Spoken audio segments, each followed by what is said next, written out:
സുവിശേഷം 15-ാം അധ്യായം 16-ാം വാക്യം, നിങ്ങൾ എന്നെ തെരഞ്ഞെടുത്തു എന്നല്ല, ഞാൻ നിങ്ങളെ തെരഞ്ഞെടുത്തു, നിങ്ങൾ പോയി ഫലം കായ്ക്കേണ്ടതിനും നിങ്ങളുടെ ഫലം നിലനിൽക്കേണ്ടതിനും ഞാൻ നിങ്ങളെ ആക്കി വെച്ചിരിക്കുകയാണ്. അപ്പൊ നമ്മളായിരിക്കുന്ന സ്ഥാനത്ത് നമ്മളായിട്ടല്ല നിൽക്കുന്നത്, ദൈവം നമ്മളെ നിർത്തിയിരിക്കുക. പ്രതികൂലത്തിന്റെ നടുവിലാണ്, പ്രതിസന്ധിയുടെ നടുവിൽ നമ്മൾ നിന്നതല്ല, നമുക്ക് നിൽക്കാൻ പറ്റത്തില്ല. നമ്മൾ നിന്നതെല്ലാം ദൈവം നമ്മളെ നിർത്തിയതാണ്. കർത്താവ് പറയുക, യോഹന്നാൻ അപ്പോസ്തലൻ പറയുക, നിങ്ങളല്ല എന്നെ തെരഞ്ഞെടുത്തത്, ഞാൻ നിങ്ങളെ തെരഞ്ഞെടുത്തു. ഞാനാരാണ്? കർത്താവ്. ഞാനാകുന്നവൻ എന്നുള്ളവൻ അരുളി ചെയ്യുന്ന ഹല്ലേലൂയ. കർത്താവ് പറയുന്നത്, ഞാൻ നിങ്ങളെ തെരഞ്ഞെടുത്തു, ദൈവം തെരഞ്ഞെടുത്തു. ദൈവം തെരഞ്ഞെടുത്ത് ഈ ദേശത്ത് നമ്മളെ നിർത്തിയിരിക്കുക. എന്തിനാണ്? ഫലം കായ്ക്കാൻ. സ്തോത്രം.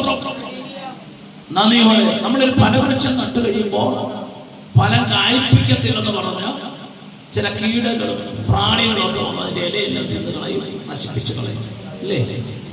അപ്പൊ ഫലം കായ്ക്കാൻ നടുന്ന വൃക്ഷത്തെ ഫലം കായ്ക്കാതിരിക്കാൻ തകർത്ത് കളയുവാൻ പിശാചിന്റെ ഒരു പദ്ധതി എടുക്കും.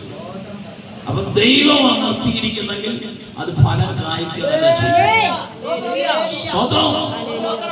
നന്ദിയോട് ദൈവത്തെ സ്തുതിക്കുന്നു. മോശയ്ക്കും അഹരോനും എതിരെ ചിലരെത്തി വെല്ലുവിളി നടത്തിയിട്ട് പറഞ്ഞു, മോശയും അഹരോനും മാത്രം ശുശ്രൂഷ ചെയ്താൽ മതിയോ? ഞങ്ങളും ലേവി ഗോത്രത്തിൽപ്പെട്ടവരല്ലേ, ഞങ്ങളും ശുശ്രൂഷ ചെയ്യുമെന്ന് പറഞ്ഞു. അപ്പൊ മോശ പറഞ്ഞു, നിങ്ങൾ എന്ത് ചെയ്യണം? ഒരു മടി കൊണ്ടുവരാൻ പറഞ്ഞു.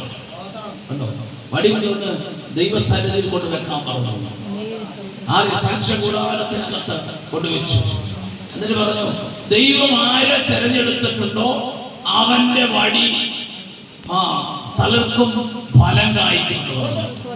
12 ഗോത്രത്തിന്റെ വടി കൊണ്ടുവന്ന് സാക്ഷ്യകൂടാരത്തിൽ കൊണ്ടുവച്ചു, ദൈവസ്ഥാനത്തിൽ കൊണ്ടുവച്ചു. പിറ്റേ ദിവസം, ഒരു ദിവസം കാത്തിരുന്ന് പിറ്റേ ദിവസം വന്നപ്പോൾ അഹരോന്റെ വടി ചെയ്തു തളിർക്കുവാനിടയായി, പൂക്കുവാനിടയായി, കായ്ക്കുവാനിടയായി. അങ്ങനെയെങ്കിൽ നോക്കണമേ, മണ്ണുമായി യാതൊരു ബന്ധവുമില്ല.